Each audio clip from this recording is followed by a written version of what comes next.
त्या घरच्यांना आवरा, आपलं पोरग पाडायला निघालेत ते.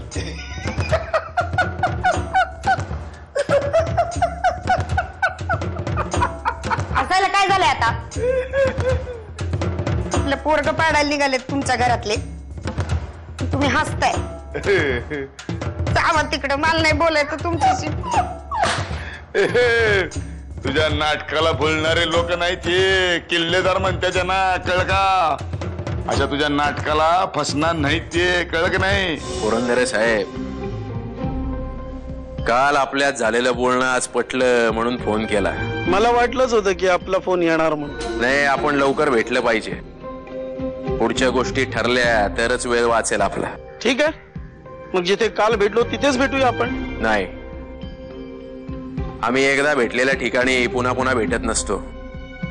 गडचिरोलीमध्ये कुठे किती वाजता भेटायचं ते मी सांगेन तुम्हाला. मिसेस किल्लेदार, आता हालचाल थोडी कमी करा, तुम्हाला विश्रांतीची गरज आहे.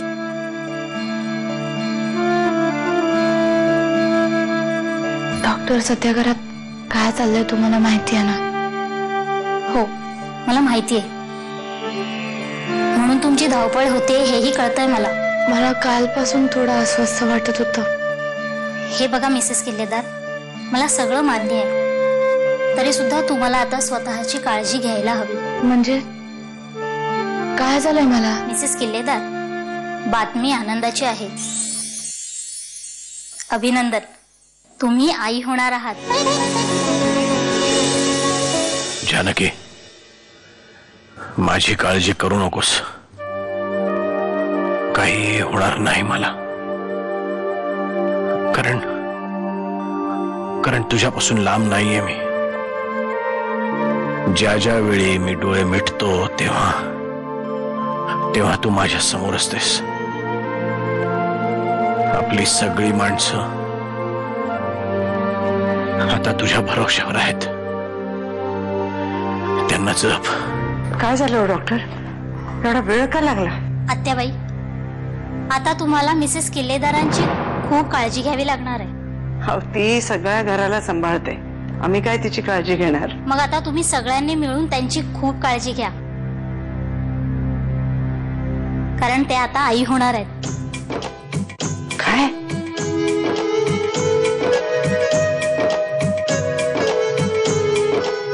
आता जर का ऐकलं नाहीत ना, तर येणारा प्रत्येक दिवस लय कठीण जाणार आहे तुमचा या घरातला. तू आधी स्वतःचा विचार कर.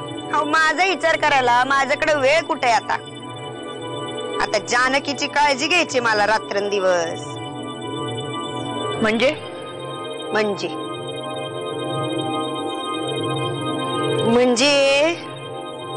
ती जानकी आहे ना, ती पोटुशी आहे. काय? मनाला येईल ते बोलू नकोस. अहो, मनाला येईल ते नाही बोलते. आधीच एवढा मान तिला या घरात, त्यात आता वंशाला दिवा देणार ती. मग काय कौतुकच कौतुक, बघायलाच नको. तुला कोणी सांगितलं हे सगळं? त्या डॉक्टरांनी सगळ्या घरादाराला बोंबलून सांगितलंय, सगळ्यांना माहिती. हे बघा मेजर साहेब, तुम्ही काय बोलताय ते मला काहीच कळत नाहीये. हा काली कौन है नक्की? शिवापा के बाद उग्रवादी मूवमेंट्स का इंचार्ज काली, ठंडे दिमाग का खूंखार आदमी है वो. तुमचं असं म्हणणं आहे की तो आज गडचिरोलीमध्ये येऊन गेला?